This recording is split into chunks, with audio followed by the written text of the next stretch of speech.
Hi welcome to our channel. ఓటీటీలో enter అవ్వడానికి Chiranjeevi interest చూపిస్తున్నాడంటే అవుననే సమాధానం వస్తుంది.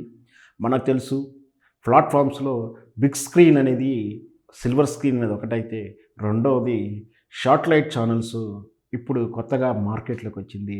అదే డిజిటల్ ప్లాట్‌ఫామ్, ఓటీటీ ప్లాట్‌ఫామ్. ఈ ఓటీటీ ప్లాట్‌ఫామ్‌లో మంచి మంచి పెద్ద పెద్ద హీరోలు, బాలీవుడ్ హీరోలు అయితేనేమి, మన హీరో వెంకటేష్ కూడా రానా సీరీస్ ద్వారా ఓటీటీలో రాణిస్తున్న సంగతి కూడా మనకు తెలుసు. అయితే ఈ విధంగానే చిరంజీవి కూడా ఓటీటీలో మంచి కథ దొరికితే చేయడానికి సిద్ధపడుతున్నాడు, ఇంట్రెస్ట్ చూపుతున్నాడు. ఒక వార్త ఫిల్మ్ నగర్‌లో చక్కర్ కొడతా ఉంది. నిజంగా ఇదే ఒకవేళ ఇలాంటి నిర్ణయమే అయితే చిరంజీవి గారిని ఆహ్వానించవచ్చు. ఎందుకంటే తను చేరాల్సిన శిఖరాలు ఆల్రెడీ దాటేశాడు. చేరాల్సిన ఆప్టిమైజ్ లెవెల్స్ వచ్చేసింది. దాంతోపాటు ఏజ్ జనరేషన్ గ్యాప్ వచ్చేసింది. ఆ తరహా చిత్రాలు ఆయనకు తరహా చేయాలంటే ఒక ఏజ్ జనరేషను పెద్ద హోల్డర్‌గా చేయాల్సినంత కథలు ప్రతిసారి దొరకకపోవచ్చు.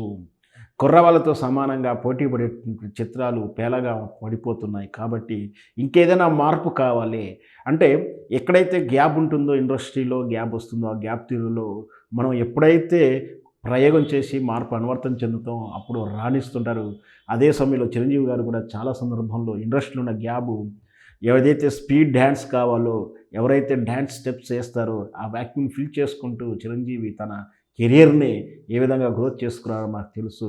అలాగే ఆహ్, ఇప్పుడు చిరంజీవి గారికి ఆ ఏజ్ అంటే తన కుమారులు నెక్స్ట్ జనరేషన్ హీరోలు అయితున్నప్పుడు సబ్జెక్ట్ దొరకడం, ఆయన ఏజ్ తగ్గినట్టు హుందా ఆ క్రేజ్ తగ్గినటువంటి కథ దొరకడం ఇబ్బంది అవుతుంది కాబట్టి ఖచ్చితంగా ఇలాంటి నిర్ణయం తీసుకుంటే వెబ్ సిరీస్‌లో కొంచెం ఫ్రీడమ్ కూడా ఎక్కువుంటుంది. కథా విషయంలో, ట్రీట్మెంట్ విషయంలో ఫ్రీడమ్‌గా ఉంటుంది. ఒకవేళ అక్కడ యాక్షన్ తరహా సీరియస్ ఏదన్నా క్రైమ్ తరహా ఇన్వెస్టిగేషను అట్లాంటిది ఏదైనా సబ్జెక్ట్ చేసినా కూడా ఓటీటీలో బాగానే క్రేజ్ ఉంటుందని నేను వ్యక్తిగతంగా అభిప్రాయపడుతున్నాను. మరి వేచి చూద్దాం చిరంజీవి గారు ఓటీటీలో ఎలాంటి కథతో ఎంటర్ అవుతాడో మనం వేచి చూద్దాం.